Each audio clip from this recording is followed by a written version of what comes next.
Uh, Noordin's gift is set in Kashmir, it's set in the future. And it's my attempt to answer a question. What happens if Kashmir secedes? And I've got 3 points of view in this book. One is that of a Talib, as in member of Taliban. Taliban is simply the plural of Talib, that is one.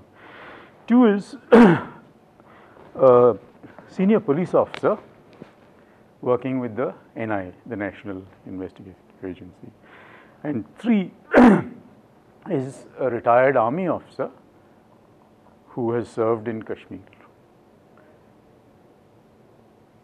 Of course, it's a thriller, so there is a certain element of violence in it. It ends on a climax. But essentially, it's these three narratives put together. And the point I arrive at is that Kashmir's secession would be a disaster for Kashmiris. Regardless of the history so far, regardless of any political claims to the contrary, it would be disastrous for the Kashmiris themselves. The only people who would gain, it would be a great loss to India, of course, and the only people who would gain in the short run would be the Pakistanis, but in the long run, given the spread of violence in their own country, it would be bad for them as well. Which is possibly one reason why perhaps the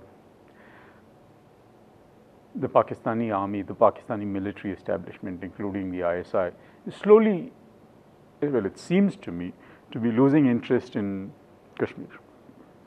Because in the past, maybe almost a decade, the level of militancy has come down. It has come consistently down on maybe every parameter on which we measure it. It's not going to be over. You know, I find now, after thinking about all this stuff, I find my respect for two things, two principles of Gandhiji's increasing dramatically. One is satyagraha. In its barest sense, it's striving for truth. That's one. Two is ahimsa. If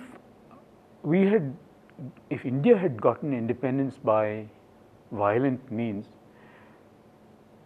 governance would have been by violent means. This country would not have been in the shape that it is in. It's in reasonably good shape. The democracy, for all its problems, is reasonably stable. It wouldn't have been stable if we had used violence to get independence. And we know, we've seen the expansionist aims of all religion-based extremists. We know, for instance, that how the Taliban are, how Al-Qaeda are, how the present caliphate is. They're all looking at a crescent that stretches from Spain in Europe all the way down to maybe Indonesia, around there, with large bits of the old Silk Route included.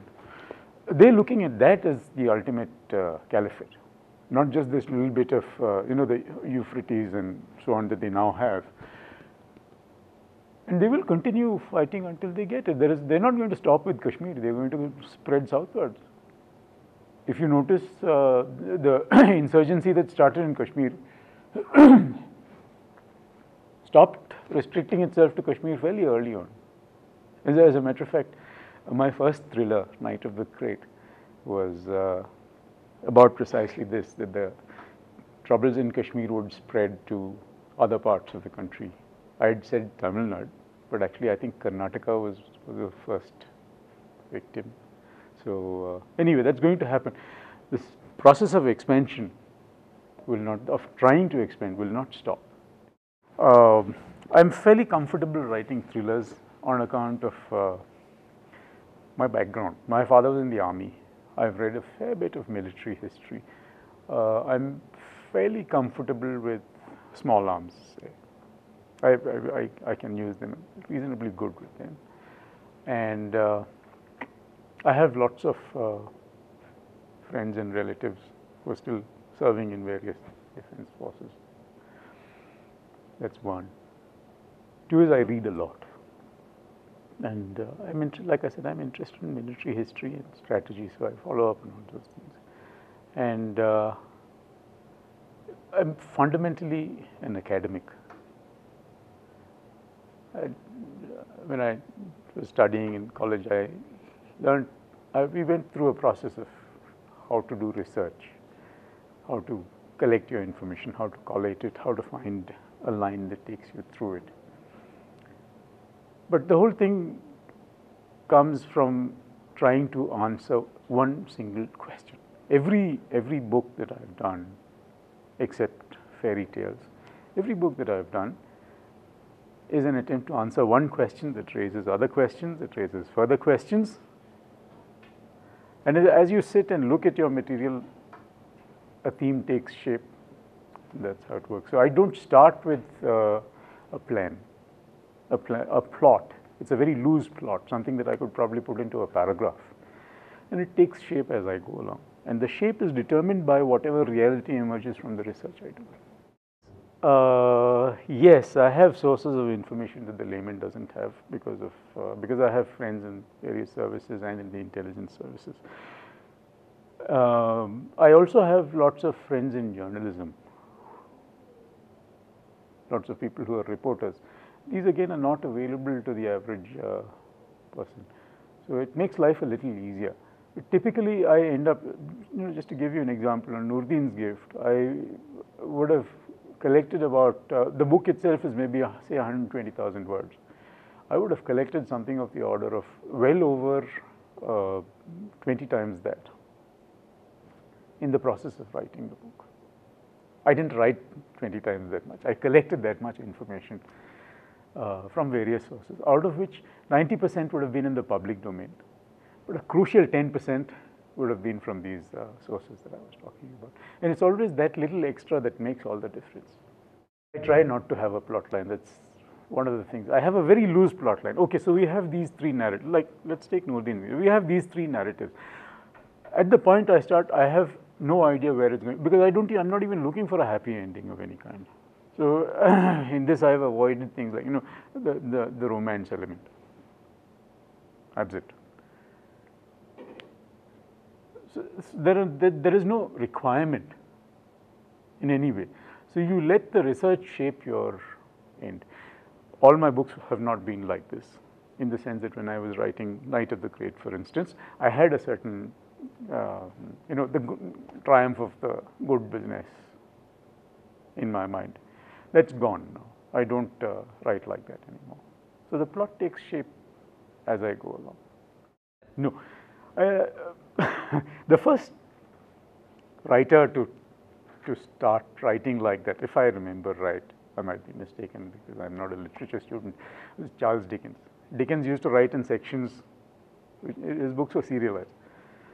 I don't write like that. What I look at is a good story. That's it. So if there are slow bits, there are slow bits. If there are quick bits, there are quick bits. No problem. Yeah, actually, I mentioned that earlier. It starts with a question. Like with this, it was what happens if Kashmir secedes. With an earlier book, it was what happens if the Kashmiri troubles spread to the rest of India. But that's always there with everything except the fairy tales. It's always there. Yes, yes. As a matter of fact, each of these three narratives is a first-person narrative. I am more comfortable doing first person than third person.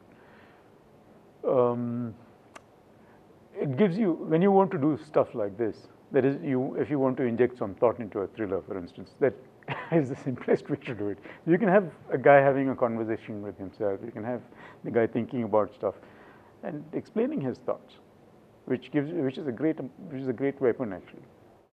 No. Actually, one of the elements of this is the Talib himself, because he thinks a bit. He's an Afghan. He's of Afghan origin, and he's getting old. He's getting on for 50 at the time this happens, which means he was very small when the Soviet takeover of Afghanistan happened. He's been living with the Taliban, and he's a true seeker, and he sees elements of misuse. The Taliban have been misusing the Sharia all over the place. Then, they're into drug running and stuff like that, which is actually not permitted. They're breaking the laws, their own laws, very, very flagrantly.